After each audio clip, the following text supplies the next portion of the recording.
మీ problem ఇదే కదా!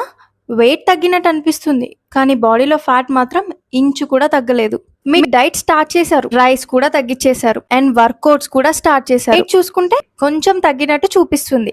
కానీ మిర్రర్‌లో చూసుకుంటే ఎలా ఉన్నామో అలాగే అనిపిస్తుంది.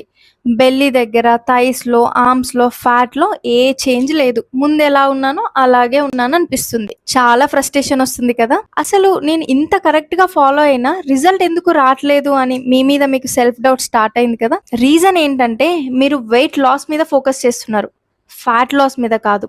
Yes. Weight loss, fat loss 2 different. అందరూ ఒకటే అనుకుంటారు.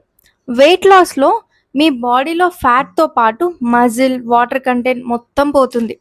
దానివల్ల మీరు తొందరగా వెయిట్ లాస్ అవుతారు. కానీ అంతే తొందరగా బ్యాక్ వెయిట్ గెయిన్ అవుతారు. అండ్ మీరు చాలా వీక్ అయిపోతారు. హెల్త్ ఇష్యూస్ కూడా వస్తాయి. మీరు ఆ వెయిట్‌ని మెయింటైన్ చేయలేరు. ఎందుకంటే మీరు హెల్తీ వెయిట్ లాస్ అవ్వలేదు. ఫ్యాట్ లాస్ అంటే మీ బాడీలో స్టబార్న్ ఫ్యాట్ అంటే ఎప్పటినుంచో ఉండిపోయిన ఫ్యాట్ అంతా కరుగుతుంది. మజిల్ మాత్రం అలాగే ఉంటుంది. సో, మీరు ఫిట్‌గా ఉంటారు. మజిల్ స్టిఫ్‌నెస్ ఉంటుంది. హెల్తీగా వెయిట్ లాస్ అవుతారు. ఎస్పెషల్లీ హార్మోనల్ ఇంబాలెన్స్ ఉన్న వారిలో పీసీఓఎస్, థైరాయిడ్ ఇలాంటి ప్రాబ్లమ్స్ ఉన్న వారిలో ఫ్యాట్ లాస్ అనేది అంత ఈజీగా అవ్వదు.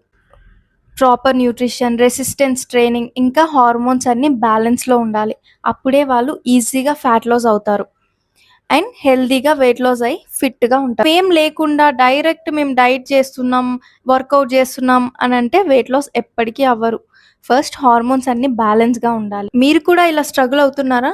ఫ్యాట్ లాస్, వెయిట్ లాస్ అని కన్‌ఫ్యూజ్ అవుతున్నారా? దెన్ కామెంట్ సెక్షన్‌లో యెస్ అని కామెంట్ చేయండి.